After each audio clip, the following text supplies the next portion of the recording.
Hi, I told you there'd be more to come. So tonight I'm bringing you another round. Here in America, we have our jobs that are not always the safest place to be, and we expect to be coming home at night in the same shape we left. I've gotten injured on my job, and companies, at least here in Pennsylvania, in the area that I live, do not necessarily follow all the OSHA regulations or National Institute of Safety and Health. The latter writes a lot of regulations that aren't totally taught to the employees at the job, on the job, in safety training. As far as what they can require you to lift and other various ways that you could possibly get hurt on the job, and accidents do happen, of course. Now, I'm not getting into details of my injuries. It's personal health information. As well as a lot of people should be keeping some of their personal health information private. But the data industry invades everyone's privacy, and there's a group that also pushes for openness and privacy violating things. Now, I've given some information to my subscribers before about what's going on, and this is round 2 and 3. Tonight, you're seeing the big 3. There's a lot of stuff that's been going on in the background as far as people's wages. There used to be a lot of union jobs here in Pennsylvania years ago.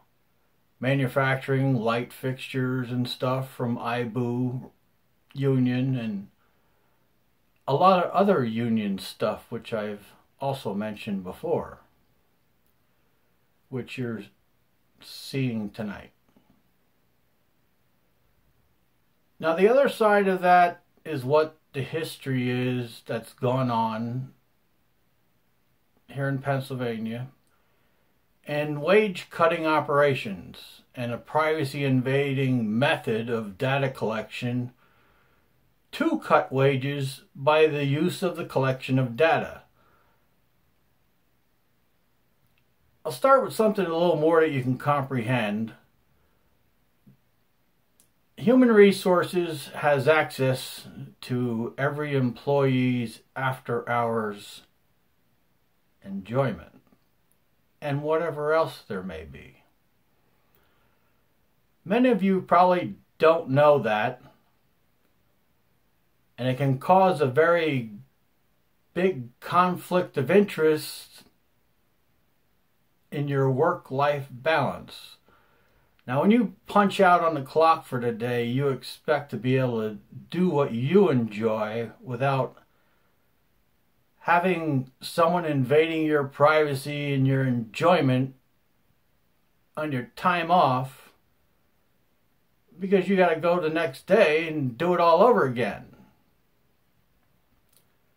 That can be led into a hostage situation, and the data collection, since you don't own your own data, that is the situation. But it extends further than that. There are some technologies that have been implemented illegally as a bargaining unit to cut union wages, but not only unions, regular workers that are non-union. Now, that type of thing, you'll have employees that will, like for instance, safety things. You'll have some employees that will do things that are outside of what OSHA regulations and requirements are, just to boost themselves as being a tough guy, doing the job. And well, you're also hurting your fellow employees by raising the standards to a point that one of them will get hurt because their body might not be able to handle the stuff that yours does. And that's where a union comes in. Hey, back off, because you're pushing your fellow workers too much. Let the employer try to do that. Now, here's the big kicker for those of you in the energy community. This has been going on for a very long time. Johnny was the head of the Teamsters here for a very long time. And there were things that weren't being followed regulation-wise and some other stuff that was going on. And I actually had a grievance filed and spoke to him, and he would not give me an answer. Safety issues. So tonight, you've probably all heard in the news, the big three is up. Now I like my loud cars too. I like gas. I like the noisy rumble and whatnot. I'm not going to lie, I grew up that way. But here's the thing.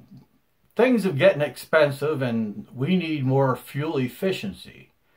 Now a lot of that is held back by physics laws itself, but it's also held back by regulations that limit fuel maximum efficiency. And that's gone on for a long time. It went on for 75 years and then they lifted it somewhat. But there's still regulations and industry holding people back on building stuff that has good efficiency. Now there's also a lot of stuff that's being shipped out of the country for parts manufacturing. That is job losses. A lot. Well, I'd say keep an eye on the news because things are about to get interesting. Thank you for watching.